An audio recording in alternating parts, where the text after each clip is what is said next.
যারা নাকি বিতাড়িত হয়েছে তাদের নিজ ভূমির থেকে, তারা সব কিছু ছেড়ে আসছে।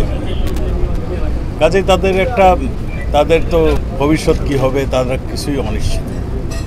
সেই জন্যই আমরা অনেক আগের থেকে বলে আসছিলাম যে এদেরকে তাড়াতাড়ি যদি আমরা রিপাট্রিয়েট না করতে পারি, এখানে অসন্তোষ জাগবে, এখানে ইন্টারন্যাশনাল টেরোরিস্টদের একটা হাব হয়ে যেতে পারে, আর এখানে অস্ত্র ঝঞ্ঝানানি হতে পারে, অনেক কিছু হতে পারে। সেই হতে পারার মধ্যে কিছু কিছু আলামত আমরা দেখছি। এখানে কয়েকজন কয়েক লোক মায়ানমারে যারা যুদ্ধ করছে কিংবা অন্য ধরনের কর্মকাণ্ড পরিচালনা করছে, তারাও এখানে তাদের আনাগোনা দেখি।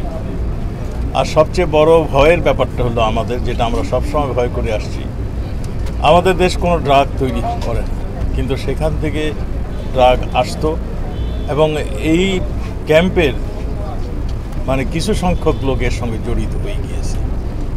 আমরা তাদেরকে চিহ্নিত করার চেষ্টা করছি। আর যারা এই রকম অস্ত্র নিয়ে ক্যাম্পে আনাগোনা করে কিংবা রক্তক্ষরণ হয়েছে, আপনারা 2-4টা দেখেছেন, তাদেরকে চিহ্নিত করা হলো আমাদের মূল কাজ এবং তাদেরকে আইন অনুযায়ী তাদের ব্যবস্থা নেওয়া, এই সবগুলি আমরা করছি।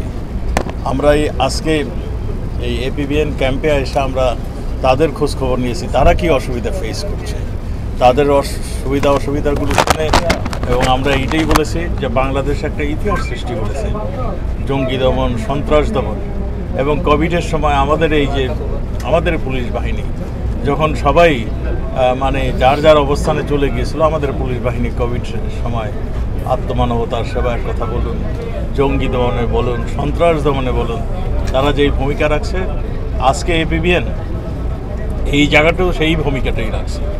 তাদের দিন নাই রাত নাই, সবসময় তারা অ্যাটেনশন থাকে যে কখন কি ঘটছে।